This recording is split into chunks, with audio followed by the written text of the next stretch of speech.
Hello friends, welcome back to the Sarkari exam fighter. तो स्वागत है आप सभी लोगों का एक और नए प्रैक्टिस सेट में। तो फ्रेंड्स, अगर आप लोग भी एसएससी जीडी परीक्षा 2023 के लिए प्रिपरेशन कर रहे हैं तो ये वीडियो आप लोगों के लिए मोस्ट इम्पॉर्टेंट होने वाली है। यहाँ पे हम आपका रीजनिंग का पार्ट करने वाले हैं, जिसमें आपका न्यू पैटर्न पर आधारित एक प्रैक्टिस सेट होने वाला है। यहाँ पे आपके टोटल क्वेश्चंस 20 होने वाले हैं, जो कि आपके एग्ज़ाम में आपकी बहुत ज़्यादा हेल्प करने वाले हैं एक बेहतर स्कोर करने में। बस आपका काम कितना है, बस आपका ये काम है कि सारे क्वेश्चंस को सॉल्व करिए, अटेम्प्ट करिए, और साथ ही साथ अपना जो स्कोर है ना, कि आप लोगों ने आज 20 क्वेश्चंस में से कितने क्वेश्चंस सही किए हैं, तो ये वीडियो के एंड में कमेंट बॉक्स में ज़रूर बताइएगा कि आप लोग कितने क्वेश्चन सही कर पा रहे हैं। ठीक है, अगर आप ये सभी प्रैक्टिस सेट्स देख लेते हो तो ये आप जान लीजिए कि आप लोग 18+ क्वेश्चंस तो सही करने वाले हो। ठीक है, चलिए शुरुआत करते हैं। तो आज का जो पहला क्वेश्चन है उसको आप लोग देख सकते हैं। तो सभी क्वेश्चंस को मेरे साथ सॉल्व करते हुए चलिएगा। पहले और दूसरे क्वेश्चंस के लिए यहाँ पे निर्देश दिए गए हैं। इसमें कह रहे हैं कि निम्नलिखित प्रश्नों में दिए गए विकल्पों में से संबंधित शब्द या फिर संख्या को चुनिए। यहाँ पे पहले में जो ABCD है इसका संबंध EFGH से दिया गया है, तो IJKL का संबंध किससे होगा, इस तरीके से हमसे पूछा जा रहा है। तो देखिए, जैसे आप देखेंगे यहाँ पे A, B, C और D। तो A अपना कितने नंबर पे आता है? A 1 पे आता है, B आता है 2 पे, C आता है 3 पे और D आता है 4 पे। उसी प्रकार से इसको लिखा है इन्होंने E, F और G और H। अब देखिए E 5 पे, F 6 पे, G 7 पे और H 8 पे। तो यहाँ पे ये चीज़ हुई है। अब पहले में क्या हुआ है, 4 जोड़ा गया है। कैसे? 1 था, यहाँ पे क्या हुआ है, 5 हो गया है तो 4 जोड़ा गया है। उसी प्रकार से 2 था, यहाँ पे 6 हो गया है, यहाँ पर भी 4, यहाँ पर भी 4 और यहाँ पर भी 4। मतलब इसका ये है कि सभी में 4-4 को जोड़ा जा रहा है। तो बस हमें यही चीज़ को अपना आगे भी फॉलो कराना है। तो I लिखा है पहले, उसके बाद J और K और क्या लिखा है, L लिखा है। तो I 9 पे आता है, J आता है अपना 10 पे और ये 11 पे आएगा, K और L आएगा 12 पे। इन सभी में अगर हम 4-4 को जोड़ेंगे तो 4-4 जोड़ेंगे तो क्या हो जाएगा, 9 और 4 हो जाएगा 13, और 13 पे क्या आएगा, M आएगा। अब M से कौन सा ऑप्शन स्टार्ट है, तो M से केवल देखिए यहाँ पे 1 2 3 केवल एक ही ऑप्शन स्टार्ट है, ऑप्शन नंबर तीसरा। तो ऑप्शन तीसरा यहाँ पे N से स्टार्ट है, तो करेक्ट आंसर भी वही हो जाएगा। बाकी सारे ऑप्शंस आपको छोड़ देने हैं, और इसी तरीके से आपको एग्जाम में भी ऑप्शंस को एलिमिनेट करना है, अगर आपको अपना जो टाइम है ना वो बचाना है तो। और मैं आपको आगे भी चेक करा देता हूँ कि आप लोग कैसे करेंगे। तो देखिए, यहाँ पे J है 10 नंबर पे, इसमें 4 जोड़ा जाएगा, हो जाएगा 14, और 14 पे क्या आता है, 14 पे आता है N। उसके बाद K है अपना, तो K 11 पे है, 11 में 4 जोड़ेंगे तो 15 हो जाएगा, 15 पे क्या आएगा, 15 पे आएगा O। और उसके बाद जो L 12 पे है, 12 में 4 जोड़ा जाएगा, बचेगा क्या, 16 हो जाएगा, 16 पे क्या आता है, 16 पे आता है P। तो MNOP जो है ना, उसका करेक्ट आंसर हो जाएगा ऑप्शन नंबर तीसरा। इस प्रश्न है सही आंसर। तो उम्मीद है कि सभी लोगों ने इस क्वेश्चन को सॉल्व किया होगा और सभी लोग इस क्वेश्चन को कर पाए होंगे।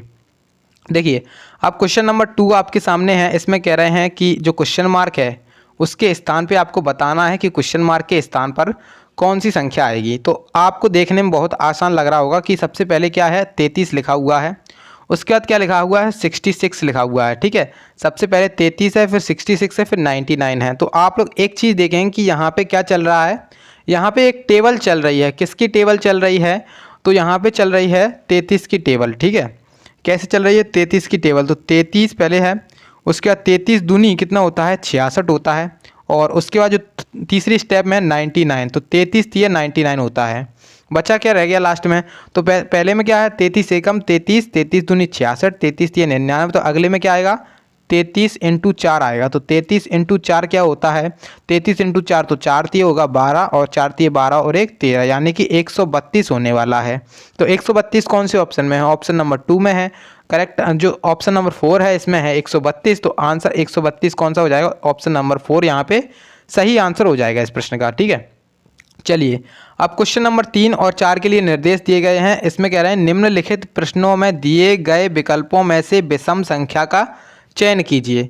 यहाँ पे आपको विषम संख्या बतानी है, यानी कि ऑड आपको बताना है सबसे अलग कौन सा है। तो पहला ऑप्शन है यहाँ पे जापानी, स्विस और फ्रेंच और जर्मन। तो देखिए, इसमें हम क्या कर सकते हैं, इसमें हमें कुछ जब आता होगा तभी हम इसको कर पाएंगे, अन्यथा इसमें तुक्का लगा करके गलत और कर सकते हैं। इसमें आप लोग ये चीज़ तो देख सकते हैं कि ये यहाँ पे क्या किया गया है, यहाँ पे भाषाएं दी गई हैं कि जापानी भाषा, फ्रेंच भाषा, जर्मन भाषा और स्विस भाषा। तो आप लोग यहाँ पे सबसे अलग कैसे पहचानेंगे, तो सबसे अलग इसमें से कौन सा है, सबसे अलग इसमें से है जापानी, क्योंकि जापान कहाँ पे आता है, जापानी आता है एशिया में, एशिया में आएगी जापानी, तो एशिया का है जापानी। बाकी सारे कहाँ के हैं, तो बाकी सारे यूरोप के हैं, कहाँ के हैं, यूरोप के। तो यहाँ पे जो है ना यूरोप की सभी भाषाएं हैं, एक तो जर्मन, एक स्विस होगी, एक फ्रेंच हो गई, जबकि जो जापानी है वो कहाँ की भाषा है, एशिया की भाषा है। इस तरीके से जो आंसर है सबसे विषम है, तो वो कौन है, ऑप्शन नंबर पहला यहाँ पे करेक्ट हो जाएगा। ठीक है, चलिए अब देखो क्वेश्चन नंबर 4 आ चुका है और इसमें आपसे फिर से विषम निकालना है। तो क्वेश्चन 4 में आपको विषम कैसे निकालेंगे, तो पहले हमारे सामने लिखा है 17, फिर 19 लिखा है, फिर लिखा है 13 और लास्ट में लिखा है 21। तो यहाँ पे जो सबसे विषम है वो कौन सा हो जाएगा, 21 हो जाएगा, क्योंकि देखिए आप लोग जब इसके गुणनखंड करेंगे तो इसके गुणनखंड होने वाले हैं, क्योंकि 21 को 3 × 7 लिखा जा सकता है, जबकि 17 को क्या लिख सकते हैं हम, 17 को 1 × 17 और 1 × 19 लिखा जा सकता है, 1 × 13। मेरे कहने का मतलब ये है कि जो 17 है, 19 है और 13 है, ये तीनों क्या हैं, अभाज्य संख्याएं हैं। अभाज्य संख्याएं क्या होती हैं, अभाज्य संख्याएं वे संख्याएं होती हैं जो अपने आप से और एक के पहाड़े से कटें, यानी कि एक से कटें और अपने आप से कटें, तो वे अभाज्य संख्याएं कहलाती हैं। अब जबकि यहाँ पे हमने देखा जो 21 है वो 3 से भी कटेगा और 7 से भी कटेगा, तो ये अभाज्य संख्या नहीं होगी। इस वजह से जो है ना हमारा विषम क्या हो जाएगा, ऑप्शन नंबर 4 यानी कि 21 यहाँ पे होने वाला है विषम। तो 21 इसका करेक्ट आंसर है, ऑप्शन नंबर 4 इसमें सही उत्तर हो जाएगा।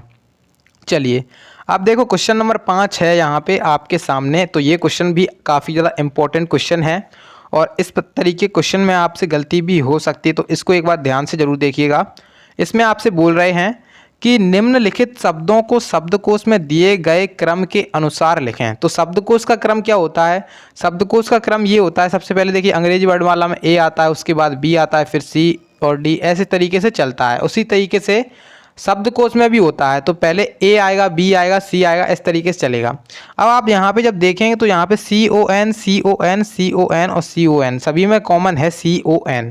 यहाँ पे लेकिन क्या है COU, यहाँ पे जो है ना COU जो है ना वो कॉमन नहीं है, क्योंकि देखिए CON तक सभी में कॉमन है लेकिन इसमें अलग हो गया है। तो लास्ट में अपना क्या जाएगा, लास्ट में जाएगा अपना 5, यानी कि जो 5वें नंबर पे लिखा हुआ है काउंट, तो वो लास्ट में जाएगा। इसके पहले जो 4 हैं और वो आ जाएंगे। ठीक है, तो यहाँ पे एक ऑप्शन हम यहाँ से हटा सकते हैं। अब देखिए यहाँ पे CON लिखा है, CONT CONT और CONT। अब यहाँ पे CONT टी तक कॉमन है, अब टी के बाद यहाँ पे आई है और यहाँ पर भी आई है और यहाँ पर ई है और यहाँ पर ए है। तो अब देखिए आई और ई और ए में से कौन सा पहले आना चाहिए, ए वाला पहले आना चाहिए, क्योंकि अंग्रेजी जो वर्णमाला होती है उसमें ए पहले आता है, यानी कि जो तीसरा वाला है वो पहले आएगा। उसके बाद क्या आएगा, अब देखिए ए अपना आ गया, उसके बाद क्या आना चाहिए, सेकंड वाला आना चाहिए, क्योंकि इसमें क्या है ई है, तो यहाँ पे सेकंड वाला आएगा। अब बचा क्या रह गया, अब अपना देखिए एक तो ये हट गया, अपना ये हट गया और लास्ट वाला हट गया। अब बचे रह गए अपने पास 2, पहला और चौथा। अब पहले और चौथे में से क्या आना चाहिए पहले, तो यहाँ पे देखिए आई है, एन भी है, एन भी है, यू भी है, यू भी है, तो यू तक कॉमन है इसमें। तो देखिए CONTINU तक कॉमन है। अब यहाँ पे ए है और यहाँ पे ओ है, तो अब आप लोग देखेंगे कि ए और ओ में से कौन सा पहले आएगा, तो ए और ओ में से पहले आएगा ए वाला, यानी कि जो पहला वाला है वो पहले आएगा और जो चौथा वाला बच्चा रह गया है वो लास्ट में आएगा। तो इसका जो कोड है वो क्या बनेगा, 321 45 45 इसका कोड बनेगा। कौन सा ऑप्शन है, 321 45 ऑप्शन नंबर 4 में है। करेक्ट आंसर क्या हो जाएगा, ऑप्शन नंबर 4 हो जाएगा इसका करेक्ट आंसर। ठीक है, तो ऑप्शन 4 इसमें सही उत्तर हो गया। चलिए अब क्वेश्चन नंबर 6 को भी देख लेते हैं और क्वेश्चन नंबर 6 में आपसे कहा जा रहा है एक विशिष्ट कोड भाषा में NIP को 38 लिख रहे हैं। कितना लिख रहे हैं, 38 NIB को और 24 लिख रहे हैं, और इसी कोड भाषा में HEX को किस प्रकार से लिखा जाएगा, ये चीज़ आपको बतानी है।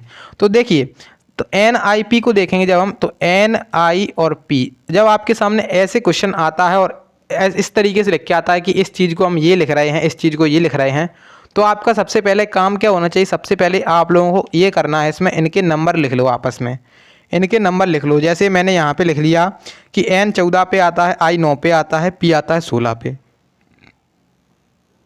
अब इनको क्या करना है, आपस में एक बार जोड़ के चेक कर लो।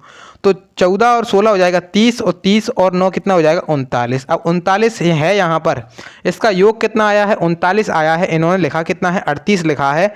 इसका मतलब ये है कि इसका जो योग है 38 लिखा है, इसमें से -1 कर देंगे तो क्या हो जाएगा 38 हो जाएगा। ठीक है, तो ये लॉजिक लगाया, यानी कि जो n है पहले इसके नंबर को लिख लिया, i के नंबर को भी लिख लिया और p के नंबर को भी लिख लिया और सभी को जोड़ दिया, लास्ट में जो योग आया है उसमें से एक घटा दिया है, यानी कि 39 आया था उसमें से एक घटा दिया तो क्या हो गया 38 हो गया। ठीक है, उसको हम यहाँ पर भी चेक कर सकते हैं। तो NIB जैसे हमारे सामने है NIB, इसको हम 24 लिख रहे हैं, 24 लिख रहे हैं। n अपना आता है 14 नंबर पे, i आता है 9 पे, b आता है 2 पे।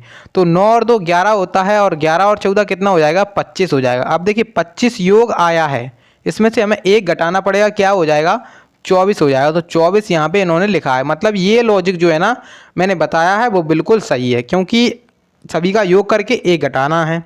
बस अब लास्ट वाला निकालना है एच का। तो एच, ई और एक्स, इसके बारे में हमें जानकारी नहीं है कि क्या है, लेकिन अभी हमें पता चल जाएगा। तो एच अपना 8 पे आता है, ई 5 पे आता है, 24 नंबर पे एक्स आता है। तो 24 और 8 कितना हो जाएगा 24 और 8 हो जाएगा 32, और 32 और 5 हो जाएगा 37। अब 37 में से एक घटाना पड़ेगा, क्योंकि यहाँ पे योग में से एक घटाया जाएगा। तो 37 में से एक घटाएं, क्या बचेगा 36। तो 36 कौन से ऑप्शन में है, वही हमारा करेक्ट आंसर हो जाएगा। तो 36 ऑप्शन नंबर पहले में है, तो ऑप्शन नंबर पहला इसमें करेक्ट आंसर हो जाएगा। ऑप्शन नंबर कौन सा, पहला वाला 36 इसका सही आंसर होने वाला है। ठीक है, चलो तो ये चीज़ हो गई। अब देखो क्वेश्चन नंबर 7 है, तो पिछला वाला क्वेश्चन यानी कि क्वेश्चन नंबर 6 तो आपको समझ में आ ही गया होगा। तो अब क्वेश्चन 7 को भी देख लेते हैं।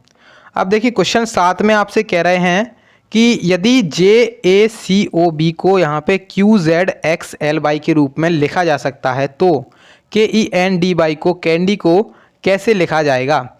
बहुत आसानी से हम इस क्वेश्चन को करेंगे। देखिए JACOB लिखा है हमारे सामने, JACOB। अब आप सभी को इसमें एक कॉन्सेप्ट याद होना चाहिए अंग्रेजी वर्णमाला में विपरीत का, मतलब अपोजिट लेटर का। अपोजिट लेटर कैसे, जैसे ए का अपोजिट क्या होता है, ए का अपोजिट होता है जेड, उसी तरीके से बी का अपोजिट होता है बाई। इस तरीके से आपको याद होंगे तो आप इस क्वेश्चन को मात्र सेकंड्स में कर लोगे। और अगर आपको याद नहीं होंगे तो आप पहले इनके अपोजिट निकालेंगे और उसके बाद क्या करेंगे, तब आप लिख पाएंगे।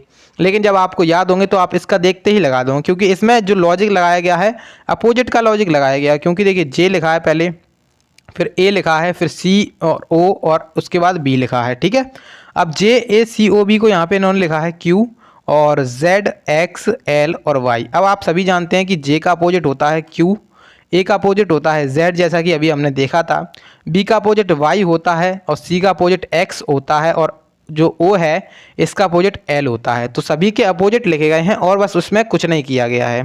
तो अपोजिट इसमें भी निकालेंगे, जो अपना कैंडी दिया गया है KEN और D और Y। कैंडी में इसका अपोजिट कैसे निकलेगा, बी, जो बाई है इसका अपोजिट होता है बी। अब देखिए बी में सबसे लास्ट में कौन सा ऑप्शन बी से स्टार्ट है, तो एक इसमें है एक इसमें है, तो एक ऑप्शन दो ऑप्शन अपने चले गए, तो दो ऑप्शन यहाँ से निकल गए।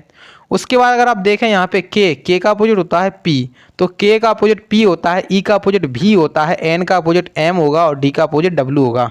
तो PVMWB इसमें होने वाला है। तो PVMWB कौन से ऑप्शन में है, ऑप्शन नंबर 2 में है। तो करेक्ट आंसर भी क्या हो जाएगा, ऑप्शन नंबर 2 इसमें करेक्ट आंसर हो जाएगा। ठीक है, तो ये तो क्वेश्चन की बात हो गई। अब मैं आपको कुछ अपोजिट वर्ड याद करा देता हूँ, अपोजिट लेटर याद करा देता हूँ कि कैसे हम इसको याद रख सकते हैं और आपको मुँह जुबानी याद आ जाएगा। तो देखिए सबसे पहले तो आप लोग ए लिखेंगे, तो ए का अपोजिट होता है जेड। इसको कैसे याद कर सकते हैं, तो आपने सुना होगा A to Z, आपने बचपन में होमवर्क सुना होगा कि A to Z आपको जो है ना अल्फ़ाबेट्स लिख करके लेकर आने हैं। तो A to Z आप लोग इसको याद कर सकते हैं, A to Z। ठीक है, उसके बाद आप देखेंगे B और बाई। तो B और बाई को कैसे कर सकते हैं, B और बाई एक दूसरे के अपोजिट हैं। तो आप लोग व्हाट्सएप पे काफ़ी ज़्यादा मैसेज करते हैं, तो उसमें क्या होता है, तो उसमें बाय लिखते हैं आप लोग। तो B बाई एक दूसरे के अपोजिट हैं बाय। C और X एक दूसरे के अपोजिट हैं, इसको कैसे याद करेंगे, तो 6 आप लोग जो वर्ड है इसको ऐसे याद कर सकते हैं 6। तो CIX से याद कर सकते हैं 6, यानी कि C अपोजिट है X के और X अपोजिट है C के।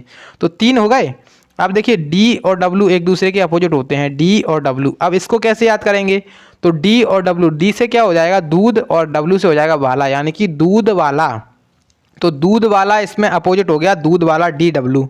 अब ई बचा है, तो ई के लिए हम क्या कर सकते हैं, एक वर्ड होता है एल ओ वी ई, तो लव यानी कि एल का अपोजिट हो जाएगा ओ और वी का अपोजिट हो जाएगा यहाँ पर ई। तो इस तरीके से जो बनने वाला है एल ओ एक दूसरे के अपोजिट हैं और वी का अपोजिट ई है और ई का अपोजिट वी हो जाएगा, ठीक है।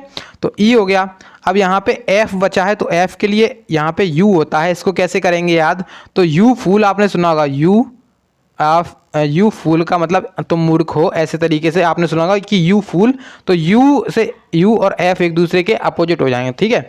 तो ये आज हमने कुछ 6 लेटर्स देख लिए, समथिंग 6 या 7 देख लिए हैं, तो आगे भी मैं आपको बताता रहूँगा, तो बस आप लोग पहले इतने याद कर लें और फिर मैं उसके आगे आपको बता दूंगा, ठीक है। चलिए, तो आपका क्वेश्चन नंबर 8 देखते हैं। अब इसमें कह रहे हैं कि निम्नलिखित विकल्पों में से सार्थक शब्द बनाइए। यहाँ पे आपको 2 ब्लैंक दिए गए हैं, सबसे पहले ए, फिर एल, फिर ब्लैंक है, फिर ई है, फिर से एक ब्लैंक है। अब यहाँ पे आपको सार्थक शब्द बनाना है, तो सभी ऑप्शंस को रख करके चेक करना पड़ेगा।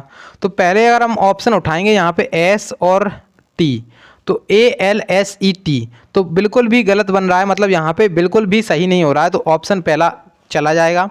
उसके बाद अगर हम देखें यहाँ पे, तो ए और एल, फिर से यहाँ पे एल आ जाएगा और ई आएगा, और यहाँ पे जो ब्लैंक है उसके स्थान पे आर आएगा और लास्ट में एक्स है, तो ए डबल एल तो ई आर एक्स, तो यहाँ पे फिर से कुछ गलत हो रहा है, तो ये भी नहीं हो सकता है। तो मतलब अपने 2 ऑप्शन यहाँ पे गलत हो चुके हैं, कौन सा, ऑप्शन 2 और ऑप्शन नंबर पहला। अब फिर से देखते हैं ए एल ऑप्शन जहाँ पे ब्लैंक है और यहाँ पर ई है और यहाँ पे एक ब्लैंक और है। अब देखिए यहाँ पे टी है, यहाँ पे क्या आ जाएगा, यहाँ पे आर आ जाएगा, तो A L T E R alter बन गया। अल्टर बिल्कुल सही बन रहा है, तो ऑप्शन तीसरा इसका करेक्ट आंसर है। तो आप लोग यहाँ पे ऑप्शन तीसरे को करेक्ट आंसर लगाएंगे, ठीक है। चलिए, अब देखिएगा क्वेश्चन नंबर 9 और 10 के लिए यहाँ पे निर्देश दिए गए हैं। इसमें आपसे कह रहे हैं कि निम्नलिखित प्रश्नों में एक अनुक्रम दिया गया है जिसमें एक पद लुप्त है। दिए गए विकल्पों में से वह सही विकल्प को चुनिए जो अनुक्रम को पूरा करेगा। इसका सीधा सीधा तात्पर्य ये है, जो क्वेश्चन मार्क है उसके स्थान पे बताएं कि कौन सी संख्या आएगी। तो क्वेश्चन मार्क के स्थान पे बताना है। तो सबसे पहले देखेंगे क्वेश्चन नंबर 9 को। तो क्वेश्चन नंबर 9 में लिखा है हमारे सामने पहले 15, उसके बाद 14 लिखा है, फिर 12 लिखा है, फिर 9, फिर 5 और फिर 0। अब देखिए, सबसे बढ़िया तरीका होता है इस क्वेश्चन को सॉल्व करने का कि इनका डिफरेंस निकालेंगे। तो इसमें सबसे पहले 15 से 14 हुआ है, 1 घटाया गया है। यहाँ पे 14 से 12 हो गया है, यहाँ पे 2 घटाया गया है। और 12 से 9 हुआ है, यहाँ पर 3 घटाया गया है। और यहाँ पे 9 से 5 हुआ है, यहाँ पर 4 घटाया गया है। और 5 से 0 हुआ है, यहाँ पे 5 घटाया गया है। तो आप लोग एक सीरीज समझ रहे हैं कि पहले क्या घटाया, 1, फिर 2 घटाया, फिर 3 घटाया, फिर 4 घटाया और फिर 5 घटाया। तो अगली स्टेप जो आएगी, यानी कि 0 के जो बाद में आएगा उसमें क्या घटाया जाएगा, उसमें घटाया जाएगा 6। तो यहाँ पे जो 6 घटाएंगे हम, तो 0 में से 6 जाएगा, क्या बचेगा, -6 बचने वाला है। तो -6 ऑप्शन में है, बिल्कुल है, ऑप्शन तीसरा है -6 का। तो ऑप्शन तीसरा इसका करेक्ट आंसर है, ऑप्शन नंबर 3 यानी कि -6 करेक्ट आंसर है, ठीक है। चलिए, अब देखो क्वेश्चन नंबर 10 को भी देख लेते हैं एक बार। तो इसमें यहाँ पे फिर से एक सीरीज़ दी गई है और जो क्वेश्चन मार्क है इसके स्थान पे हमें बताना है कि कौन सी संख्या आने वाली है। तो देखिए, सबसे पहले हम इसको नोट करेंगे सीरीज को। तो 26, फिर उसके बाद 22 लिखा है, फिर 20 लिखा है, फिर लिखा है 16, फिर लिखा है 14। और आगे हमें पता करना है कि आगे क्या आएगा। तो 26 से 22 हुआ है, कितना घटाया गया है, 4 घटाया गया है। और 22 से 20 हुआ है, यहाँ पे 2। और 20 से 16 हुआ है, यहाँ पे 4 घटाया गया। और 16 से 14 हुआ है, यहाँ पे 2 घटाया गया है। तो सीधा सीधा समझ में आ रहा है कि पहले 4 घटाया, फिर 2 घटाया, फिर से 4 घटाया, फिर 2 घटाया। अब अगली स्टेप में क्या घटाएंगे, फिर से 4 घटाएंगे, यानी कि जो 14 है, यहाँ पे जो 14 है आपके सामने, इसमें से क्या घटाया जाएगा, इसमें से 4 घटाया जाएगा। यानी कि 14 में से 4 घटाएंगे, क्या बचेगा, 10 बचेगा। तो 10 कौन से ऑप्शन में है, वही हमारा सही उत्तर हो जाएगा। तो 10 ऑप्शन नंबर 4 में है, तो आपका जो आंसर है वो ऑप्शन नंबर 4 इसका सही आंसर हो जाएगा, ठीक है। चलिए, तो ये 10 क्वेश्चन हो चुके हैं। अब हम 11 नंबर क्वेश्चन पर चलते हैं। इसमें कह रहे हैं कि यदि जो अपना डिवाइड है इसका अर्थ माइनस है और माइनस का अर्थ क्या है, गुणा है, गुणा का अर्थ प्लस है और प्लस का अर्थ डिवाइड है, तो इस इक्वेशन का मान बताइए। तो यहाँ पे सबसे पहले तो हमें चिन्हों को आपस में चेंज करना पड़ेगा। तो सबसे पहले इसको चेंज ही कर लेते हैं। 20 लिखा है, 20 के बाद यहाँ पे जो गुणा है, गुणा का चिन्ह क्या है, गुणा का अर्थ है प्लस, क्योंकि आप लोग यहाँ पे देखेंगे तो गुणा का अर्थ क्या है, प्लस है, यहाँ पे 60 हो जाएगा। उसके बाद जो डिवाइड है इसका अर्थ माइनस है, इसमें देख सकते हैं आप लोग, तो यहाँ पे 40 हो जाएगा। और माइनस का अर्थ क्या है, माइनस का अर्थ है गुणा, यहाँ पे हो जाएगा 20। और यहाँ पे जो प्लस है इसका मतलब क्या है, प्लस का मतलब है डिवाइड बाई 10। तो ये इक्वेशन आपके सामने बन गई। तो आप एक बोर्ड मास नियम जानते हैं, तो बोर्ड मास नियम में क्या होता है, सबसे पहले डिवाइड होता है इस तरीके से। तो यहाँ पे सबसे पहले डिवाइड हो जाएगा और क्या हो जाएगा, तो 20 में जब 10 से भाग देंगे तो 2 बार जाएगा, तो यहाँ पे बचेगा 40 × 2, यानी कि जब 40 × 2 हो जाएगा तो क्या हो जाएगा 80। उसी प्रकार से 60 और 20 को हम आपस में जोड़ देंगे तो क्या हो जाएगा, यहाँ पर भी 80 हो जाएगा। तो 80 माइनस 80 होने वाला है। तो 80 में से अब यहाँ पे 80 बचा है और इसमें भी 80 बचा है, तो 80 में से 80 जाएगा, क्या बचेगा, 0 बचने वाला है। तो 0 यहाँ पे आंसर होने वाला है। कौन सा ऑप्शन हो जाएगा इसका, 4 वाला ऑप्शन सही आंसर हो जाएगा, यानी कि 0 इसमें सही आंसर। तो एक बार इसको फिर से कर लीजिएगा, आपको अच्छे से और समझ में आ जाएगा। अब देखो क्वेश्चन नंबर 12 को देखते हैं। यहाँ पे एक देखिए क्या कह रहे हैं, इसमें कह रहे हैं कि दिए गए विकल्पों में से श्रृंखला की लुप्त आकृति ज्ञात कीजिए। जो आपके स्थान, यहाँ पे क्वेश्चन मार्क है, इस स्थान पे कौन सी आकृति आनी चाहिए इनके हिसाब से, वो हमें बताना है। तो देखिए बहुत आसानी से हम करेंगे। क्या क्या कर रहे हैं इसमें, सबसे पहले ये इस तरीके से तीर थे, ये ऊपर चले गए, फिर इस तरीके से हो गया और ये अब यहाँ पे आ गया। तो आप लोग बस इतना देखें कि यहाँ पे हम 2 तरीके से इसको कर सकते हैं। सबसे पहले यहाँ पे आप लोग पहला और तीसरे को देखें। तो पहले और तीसरे में जब आप देखेंगे, ये पहली इक्वेशन, ये तीसरी है, सॉरी, यहाँ पे जो दूसरा, ये तीसरा। अब यहाँ पे जो चौथा होगा वो अलग होगा। देखिए पहला जो चित्र है और तीसरा चित्र है, आप लोग जब इनको देखेंगे तो पहले चित्र में और तीसरे चित्र में क्या अंतर है। तो पहले चित्र में जो डार्क साइडेड पोर्शन था वो इस तरफ था और तीसरे चित्र में डार्क साइडेड पोर्शन इस तरफ था, ठीक है। और बाकी जो तीर हैं उनकी दिशा केवल समान, जो अपनी समान। तो बस यही चीज़ करनी है हमें। पहले और तीसरे में क्या किया गया है, इनकी अपोजिट कर दिया, यानी कि पहले में इधर साइडेड पोर्शन था और तीसरे में इधर हो गया है। उसी तरीके से अगर हम देखेंगे यहाँ पे दूसरा और चौथा भी समान होना चाहिए। तो यानी कि अब इस तरीके से यहाँ पे जो अपने पास क्या, ठीक है, तो अपने पास इस तरीके से 2 बनेंगे कि जो अपना जो दूसरा वाला बनेगा और ये चौथा वाला बनेगा। इसमें डार्क साइडेड पोर्शन इस तरफ है, ऊपर के साइड है डार्क साइडेड पोर्शन। तो अब जो चौथा वो होगा ना, उसमें डार्क साइडेड पोर्शन नीचे के साइड होगा और बाकी तीर जो है जैसे हैं वैसे ही अपने बने रहेंगे, तीर जैसे हैं अपने वैसे ही बने रहेंगे। तो ऑप्शन कौन सा इसका सही आंसर हो जाएगा, ऑप्शन नंबर जो अपना 2 है वो इसका सही आंसर हो जाएगा, ठीक है। तो ऑप्शन नंबर 2 यहाँ पे इसका सही आंसर हो जाएगा। तो बहुत आसानी से मैंने आपको बता दिया है और आपको समझ में भी आ गया होगा। सो अब देखो क्वेश्चन नंबर 13 को भी देख लेते हैं। और क्वेश्चन 13 में कह रहा है कि वह आरेख चुनिए जो नीचे दिए गए वर्गों के बीच संबंध का सही निरूपण करता है।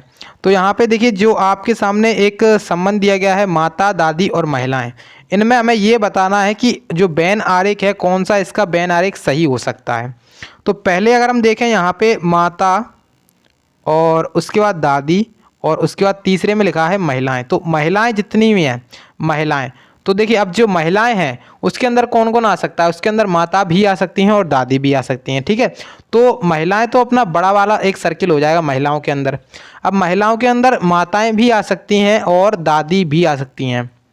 तो यहाँ पे माताएं और दादी भी आ सकती हैं, लेकिन ये भी हो सकता है कि कुछ जो माताएं हैं वो दादी भी हैं। तो यहाँ पे इस तरीके से जो चित्र बनेगा, कौन सा वाला यहाँ पे करेक्ट आंसर होने वाला है। तो सबसे पहले जो बड़ा वाला है वो किसके लिए है, महिलाओं के लिए है, महिलाओं के लिए, ठीक है। और उसके बाद जो अपना एक है यहाँ पे छोटा, वो माताओं के लिए है और एक है दादी के लिए, यानी कि कुछ माताएं अपनी दादी भी हो सकती हैं, ठीक है। तो यहाँ पे जो अपना सही आंसर होगा वो होगा ऑप्शन नंबर पहला। बाकी सारे ऑप्शंस आपके यहाँ पे हटने वाले हैं, केवल एक ऑप्शन यहाँ पे होगा, कौन सा, पहला वाला ऑप्शन सही आंसर हो जाएगा इसका, ठीक है। चलिए अब देखो क्वेश्चन नंबर 14 में आपसे कह रहे हैं कि एक ही पासे की 2 अलग अलग स्थितियाँ अवस्थाएं दिखाई गई हैं जिसमें 6 फलकों पर 1 से लेकर 6 तक अंकित किया गया है। उस संख्या का चयन करें जो संख्या 3 वाले फलक के विपरीत वाले फलक पर होगी। अब देखिए यहाँ पे जो आपके सामने एक पासा दिख रहा है, इसकी 2 अलग अलग स्थितियाँ दिखाई गई हैं। एक अलग स्थिति ये है, एक अलग स्थिति ये है। इसमें आपको 3 वाला जो है ना, इसके अपोजिट बताना है कि इसके अपोजिट क्या होगा। तो 3 वाले के अपोजिट क्या निकालेंगे, सबसे पहले आपको इसमें कॉमन ढूंढना है। और जब ऐसे क्वेश्चन आते हैं आपके सामने तो और भी ज़्यादा सरल हो जाता है, क्योंकि आपको जब यहाँ पे जब आप एक कॉमन ढूंढते हो, मतलब केवल एक कॉमन दिखे आपको, तो आपको तीनों के निकालने पड़ेंगे। लेकिन जब आपको 2 कॉमन दिख जाते हैं कि 5 और 6, ये दोनों आपको दिख गए कॉमन, ठीक है। तो यहाँ पे इसमें क्या बचा रह गया, इसमें बचा रह गया 3 और इसमें क्या बचा रह गया 1। तो अब ये 3 और 1 बचा हुआ है आपस में ही अपोजिट हो जाएंगे, यानी कि 3 का अपोजिट 1 हो जाएगा और 1 का अपोजिट क्या हो जाएगा, 1 का अपोजिट हो जाएगा 3। तो 3 का अपोजिट हमसे पूछा गया था, 3 का अपोजिट क्या हो जाएगा, 1 हो जाएगा, यानी कि ऑप्शन नंबर 2।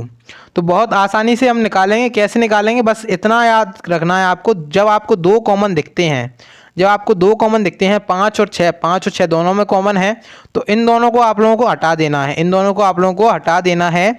जो बाकी के बचते हैं 3 और 1, 3 और 1 बचे हुए हैं, तो ये एक दूसरे के अपोजिट हो जाएंगे, यानी कि विपरीत हो जाएंगे। तो यहाँ पे 3 का अपोजिट 1 हो जाएगा और 1 का अपोजिट हो जाएगा 3। तो आंसर क्या हो जाएगा, 1 यहाँ पे आंसर होने वाला है, क्योंकि हमसे 3 का अपोजिट पूछा गया था, ठीक है। चलिए आप देखिए क्वेश्चन नंबर 15 में आपसे कह रहे हैं कि दिए गए चित्र में वर्गों की संख्या ज्ञात कीजिए। यहाँ पे आपको एक चित्र दिया गया है, इसमें आपको बताना है कि वर्गों की संख्या क्या होगी। तो देखिए सबसे पहले आपको एक ट्रिक जरूर बता देते हैं कि जब आपके सामने इस तरीके से आकृति आती है, इस तरीके की आकृति आए, तो आपको क्या करना है, 1 यहाँ पे 2 और ये 3 और 1 4। तो देखिए अब आपके सामने ऐसी आकृति तो आपको दिख रही है ना इसमें। तो ये आकृति आपके सामने है, तो सबसे पहले आपको यहाँ पे नंबरिंग कर लेनी है, 1 2 3, यहाँ पे 2 और 3 और 1 4, इस तरीके से नंबरिंग कर लेनी है। बाकी का काम आपको क्या करना है, यहाँ पे जो लास्ट वाला है इसके लास्ट वाले से गुणा करना है, यानी कि 4 × 3 प्लस कर देना है। यहाँ पे सेकेंड लास्ट, इसमें भी सेकेंड लास्ट, तो यानी कि 3 × 2, लास्ट में जो बचा रह गया 2 × 1, तो प्लस करेंगे 2 × 1, तो 4 × 12 और 3 दूनी 6 और 2 एकम 2, यानी कि इसका जो योग निकल के आएगा 12 6 18 और 2 20, यानी कि यहाँ पे जो योग निकल के आया है वो 20 निकल के आया। यानी कि जो अपनी इस ये वाली आकृति थी, इसमें टोटल त्रिभुज कितने हैं, सॉरी टोटल वर्ग कितने हैं, इसमें 20 वर्ग हैं टोटल, ठीक है। अभी यहाँ पे कंप्लीट नहीं हुआ है क्वेश्चन, आपकी जो आकृति थी इसमें 20 वर्ग निकल के आए हैं, 20 वर्ग निकल के आए हैं। लेकिन अगर हम देखें यहाँ पे, इसमें इन्होंने इस तरीके से एक आकृति का और निर्माण कर दिया है। तो यहाँ पे एक आकृति का निर्माण कर दिया है, तो हमारे जो वर्ग हैं उनकी संख्या भी बढ़ गई है। तो पहले हमारे पास थे 20, पहले कितने थे 20 थे, उसमें अब हम बड़े हैं, उनको भी देखेंगे कि कितने बड़े हुए हैं, ठीक है। तो आपको दिखाने की मैं एक कोशिश करता हूँ। सबसे पहले आप लोग इसको देखिए, जो आपके सामने यहाँ पे एक चीज़ दिख रही है, एक ये वाला वर्ग दिख रहा है आपको, एक ये वाला, ठीक है। तो एक अपना हो गया ये, यानी कि 20 था, उसमें एक और जोड़ देंगे। उसके बाद आपको एक ये छोटा वाला दिख रहा होगा, ये छोटा मैं जो अपने डार्क कर रहा हूँ इसको, तो आप लोग इसको भी देखें, तो एक ये हो गया, इसको भी जोड़ेंगे। और एक ये इधर का साइड वाला, तो इसको भी जोड़ लेंगे। तो यहाँ पे इसको भी जोड़ लिया, कितने हो गए 20 21 22 और 23। तो 23 यहाँ पे जो है ना टोटल निकल के आने वाले हैं। तो 23 यहाँ पे होने वाले हैं टोटल वर्ग। तो यहाँ पे वही चीज़ पूछी गई थी कि चित्र में वर्गों की संख्या ज्ञात कीजिए, तो 23 आंसर होगा इसका। ऑप्शन 2 इसमें करेक्ट आंसर हो जाएगा, यानी कि 23, ठीक है। चलिए अब देखो क्वेश्चन नंबर 16, इसको भी देख लेते हैं कि इसमें क्या कह रहे हैं। तो इसमें कह रहे हैं कि कौन सी उत्तर आकृति प्रश्न आकृति के प्रतिरूप को पूरा करेगी। यहाँ पे आपके सामने थोड़ा सा इसमें अजीब सा लग सकता है क्वेश्चन ये, लेकिन जब आप इसको अच्छे से देखेंगे तो ये आपके सामने प्रश्न आकृति है, तो इसमें आपको प्रतिरूप को पूरा कराना है। तो ऑप्शन यहाँ पे तीसरा वाला इसका सही आंसर है। आप लोग इसको एक बार चेक कर सकते हैं अच्छे से, और आप अच्छे से जब समझ जाएंगे तो इसका आंसर निकाल देंगे, ठीक है। चलिए अब देखो क्वेश्चन नंबर 17 में आपसे कह रहे हैं कि चित्र में दिखाए गए अनुसार एक आयताकार छायांकित कागज के टुकड़े में 4 कोने मोड़े जाते हैं। वैकल्पिक उत्तरों से ज्ञात कीजिए कि मोड़ी गई आकृति कैसी दिखेगी। तो सबसे पहले आपको यहाँ पे इस आकृति को देखना है। इसमें आपको एक कागज़ दिया गया है, इसको पहले इस तरीके से मोड़ा गया, फिर इस तरीके से मोड़ा गया और फिर इस तरीके से मोड़ा गया, 3 तरीके से मोड़ दिया गया। अब जो आपके सामने आकृति बनेगी वो कैसी आकृति बनने वाली है वो आपको यहाँ पे बताना है। तो देखिए यहाँ पे अब ऑप्शंस को देखेंगे, तो ऑप्शन में जब आप देखेंगे यहाँ पे ऊपर के साइड मोड़ा गया, तो इसमें तो इधर बीच में कर दिया, तो ये तो हो नहीं सकता है। उसके बाद अगर हम देखें यहाँ पे इसमें डिज़ाइन बना दिए, तो ये भी नहीं हो सकता है। और तीसरे वाले में अगर हम देखें यहाँ पे, तो तीसरे वाले में केवल इस तरीके से कर दिया है, तो ये भी नहीं हो सकता है। केवल यहाँ पे जो ऑप्शन पहला है वो आपका आंसर हो जाएगा। ऑप्शन नंबर पहला इसमें करेक्ट आंसर होने वाला है इस प्रश्न का, ठीक है। तो सभी क्वेश्चंस को आप लोग देखते हुए चलिएगा और उनका आप लोग एक एनालिसिस करिएगा कि कैसे क्या क्वेश्चन आपको एग्जाम में देना है और उनका आंसर कैसे लगाना है। अब देखो क्वेश्चन नंबर 18 में आपको क्या बताना है, यहाँ पे एक आपके सामने दर्पण प्रतिबिंब बताना है। इसका दर्पण प्रतिबिंब बताइए। तो दर्पण जो होता है इसमें मिरर होता है ना, मिरर में क्या होता है, मिरर में होता है लेफ्ट जो चीज़ होती है, लेफ्ट की चीज़ कहाँ पे जाती है, राइट में चली जाती है, ठीक है, राइट में चली जाती है। यानी कि जो अपना इधर के साइड इसका ये बाल आप लोग मान सकते हैं, जैसे कोई व्यक्ति है, इसको आप लोग जैसे कोई व्यक्ति बनाएंगे, ठीक है, तो यहाँ पे इसकी जो दो आँखें हैं ये बना देंगे और ये इसका मुंह बना दिया, ठीक है। अब इसके जो बाल हैं वो इस तरफ जा रहे हैं, इस तरफ जा रहे हैं। तो अब हम जब इसका आकृति बनाएंगे कुछ इस तरीके से, ये तो सेम ही रहेगा नीचे वाला पोर्शन, और आँखें भी इसकी ऐसी ही रहेंगी, लेकिन इसके जो बाल हैं उसकी दिशा बदल जाएगी इस तरीके से, यहाँ पे ये होने वाला है। अब यहाँ पे जो आप देखेंगे कि आंसर कौन से में है, ऑप्शन कौन से में है, तो मैंने बताया था आपको कि कौन से वाले में हो जाएगा यहाँ पे। तो जो इसके बाल हैं, तो बाल कुछ इस तरीके से आएंगे और इस तरीके से कौन से ऑप्शन में दिख रहे हैं, तो यहाँ पे एक ऑप्शन ये, एक ऑप्शन ये कट गया। तीसरा वाला ऑप्शन हो नहीं सकता है क्योंकि इसमें जो लाइनें हैं वो ऐसे में दे दी हैं, जबकि हमें चाहिए ऐसे में। तो यहाँ पे तीसरा वाला भी ऑप्शन चला जाएगा, बचेगा ऑप्शन नंबर 1। तो ऑप्शन नंबर 1 यहाँ पे इसका करेक्ट आंसर हो जाएगा, यानी कि इसका दर्पण प्रतिबिंब क्या बनेगा, ऑप्शन नंबर 1 वाला सही चित्र बनने वाला है, ठीक है। अब देखो क्वेश्चन 19 को भी देख लेते हैं एक बार। तो इसमें कह रहा है कि कौन सी उत्तर आकृति प्रश्न आकृति के प्रतिरूप को पूरा करेगी, कौन सी उत्तर आकृति प्रश्न आकृति के प्रतिरूप को पूरा करेगी। तो सबसे पहले तो आपको ये चीज़ देखनी है कि जो अपने पास सर्किल हैं, बीच में खाली सर्किल ही हैं, मतलब सभी सर्किल क्या हैं, खाली हैं। जबकि इसमें इन्होंने क्या दे दिया है, अगर हम ऑप्शंस को देखें तो पहले ऑप्शन में तो यहाँ पे खाली ही है, लेकिन सेकंड ऑप्शन देखें यहाँ पे 2 सर्किल बना दिए हैं, जबकि हमें क्या चाहिए, एक सर्किल चाहिए। तो एक ऑप्शन ये और एक ऑप्शन ये, 2 ऑप्शन अपने हट गए। उसके बाद अगर हम देखें ये लाइनें कैसी हैं आपस में, मतलब समांतर भी हैं लाइनें और क्या है, बराबर है लाइनें, ठीक है, मतलब ज़्यादा दूर भी नहीं है, पास लाइनें हैं। इसमें क्या है, इसमें जो ऑप्शन 4 है इसमें बहुत ज़्यादा दूर दे दी हैं लाइनें, तो ये वाला भी ऑप्शन चला गया। केवल एक ऑप्शन बचा रह गया, ऑप्शन नंबर कौन सा, ऑप्शन नंबर पहला बचा रह गया। तो राइट आंसर ऑप्शन नंबर पहला इसका होने वाला है, ठीक है। तो ये एक तरीका होता है आपको एग्ज़ाम में जब क्वेश्चन नहीं आता है, और इस तरीके क्वेश्चन ऐसे ही किए जाते हैं, यानी कि आपको सही ऑप्शन नहीं ढूंढना है, बस आप गलत ऑप्शंस को ढूंढिए और अपना सही ऑप्शन जो है ना वो अपने आप निकल के आ जाए, क्योंकि सारे गलत ऑप्शन अपने चले जाएंगे और जो एक बचेगा वो अपना सही आंसर होने वाला है, ठीक है। चलिए तो आज का लास्ट क्वेश्चन देख लेते हैं। इसमें आपसे कथन और निष्कर्ष से दिया गया है क्वेश्चन, कथन और निष्कर्ष का इसमें क्वेश्चन है। इसमें वेन डायग्राम बनाना होता है, उसको बनाते हैं। देखिए कथन आपको 2 दिए गए हैं और निष्कर्ष भी 2 दिए गए हैं। कथन में, पहले कथन में कह रहे हैं कि कुछ नीले लाल हैं, सॉरी कुछ नीले क्या हैं, काले हैं। तो कुछ नीले क्या हैं, नीले यहाँ पे आप लोग लिख सकते हैं, कुछ नीले क्या हैं, काले हैं। तो कुछ पार्ट कहाँ पे चला जाएगा, काले में चला जाएगा इसका कुछ पार्ट। उसके बाद कह रहे हैं कि कुछ काले क्या हैं, कुछ काले लाल हैं। तो यहाँ पे लाल आ जाएगा। इसका एक चित्र और बन सकता था कि यहाँ पे भी हो सकता था लाल वाला, लेकिन इसमें क्या है, संभावनाएं बहुत सारी होती हैं, तो हम संभावनाओं को लेकर के नहीं चलते हैं और जो अपना मतलब 100% ट्रू होता है उसको सही मानते हैं। अब निष्कर्ष को देखते हैं। चित्र तो बन गया, अब निष्कर्ष देखेंगे। निष्कर्ष में कह रहे हैं कि कोई नीला काला नहीं है। अब देखिए कोई नीला काला नहीं है, जबकि यहाँ पे आप लोग देखेंगे कि नीले, कुछ नीले काले हैं और कुछ काले नीले हैं। तो ये तो इनने बिल्कुल गलत बात कह दी, तो ये वाला बात बिल्कुल गलत है। तो ऑप्शन नंबर पहला बिल्कुल गलत है, सॉरी ऑप्शन नहीं, निष्कर्ष नंबर पहला बिल्कुल गलत है। उसके बाद अगर आप देखें सेकंड वाला निष्कर्ष, तो इसमें कह रहे हैं कि कुछ काले नीले हैं। तो कुछ काले यहाँ पे दिख रहे हैं और ये नीले भी दिख रहे हैं, ये डार्क मैंने बनाया है, तो यहाँ पे कुछ काले क्या हो जाएंगे, नीले हो जाएंगे। तो कुछ काले क्या है, नीले हैं, ये बात बिल्कुल सही है। तो ऑप्शन मतलब जो निष्कर्ष 2 है वो बिल्कुल सही हो जाएगा, यानी कि केवल निष्कर्ष 2 अनुसरण करता है। ऑप्शन नंबर 2 इसका सही आंसर हो जाएगा। ऑप्शन नंबर 2 यहाँ पे इसका सही आंसर, केवल निष्कर्ष 2 सही है, ठीक है। तो ये 20 क्वेश्चंस थे आज के। उम्मीद है कि आप लोगों ने सभी क्वेश्चंस को अच्छे से किया होगा। अब आपको बस एक काम करना है कि आपको कमेंट बॉक्स में ये बताना है कि आज आप लोगों ने 20 क्वेश्चंस में से कितने क्वेश्चंस को सही किया है, उसके बाद आप लोग 40 नंबर में से कितने नंबर आप लोगों ने प्राप्त किए हैं इस टेस्ट में। इसके पहले वाला टेस्ट अगर आप लोगों ने नहीं देखा है तो उसको भी आप लोग ज़रूर देख लीजिएगा, आपके एग्ज़ाम में बहुत ज़्यादा हेल्प होने वाली है सभी टेस्टों से। और साथ ही साथ हिंदी के अगर आप लोग जो प्रीवियस ईयर क्वेश्चन देखना चाहते हो 2021 में जो क्वेश्चन आपसे पूछे गए थे, तो उनके भी वीडियोस आपके जो ना चैनल पर डले हुए हैं, तो आप लोग उनको भी देख सकते हो, लिंक आपको डिस्क्रिप्शन बॉक्स में मिल जाएगा। ठीक है।